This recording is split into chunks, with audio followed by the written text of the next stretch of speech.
I was rewatching Saving Private Ryan recently, and if you aren't familiar with the premise of the movie, essentially there is this mother during World War II who has 4 sons serving in combat.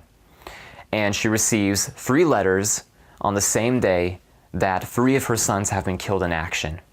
And to make matters worse, her 4th son is missing in action in Normandy.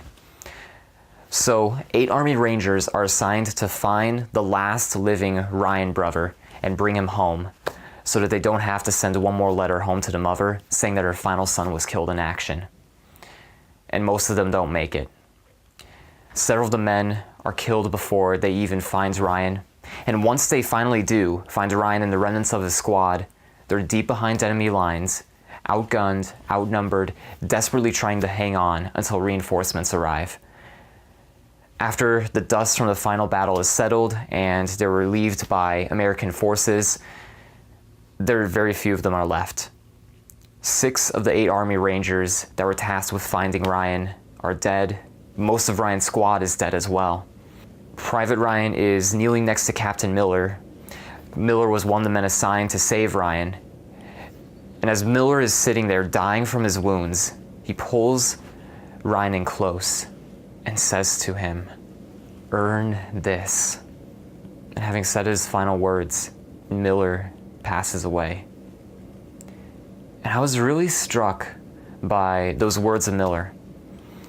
After a very harrowing, a very violent, a very painful movie to watch where we've seen so many individuals die, we're left wondering, was it all worth it? And Miller is setting this challenge to Ryan that he needs to honor the sacrifice that those men have made for him. But when you really think about it, there is nothing that Ryan can do to earn what those men did for him. He simply has a choice.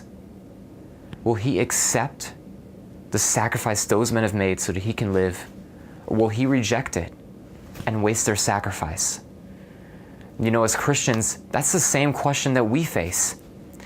God gave up his infinite power in heaven to become a man and die on the cross so that by justice being satisfied, he could show us mercy.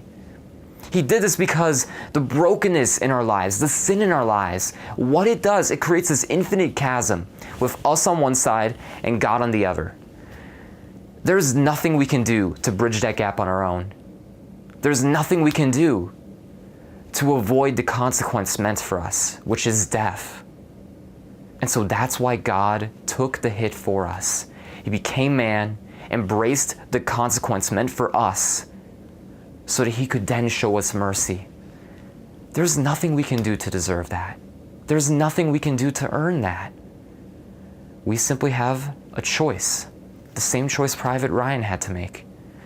Do we accept the sacrifice God has made for us so that we may live freely?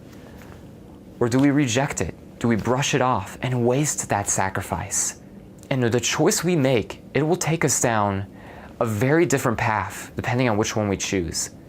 If we choose to reject that sacrifice of God, we'll never reach our full potential. We will never be free. If Private Ryan had run off on his own and if refused to be saved, he probably wouldn't have made it. But if we accept that sacrifice as much as we don't deserve it, that is when we are set free. That is when we can live our life to the best of our ability.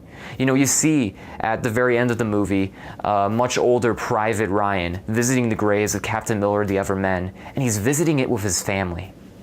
And he's talking with his wife about, have I lived a life worth living?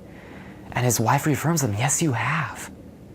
When we embrace the gift of Christ's sacrifice, that's what allows us to be at our best.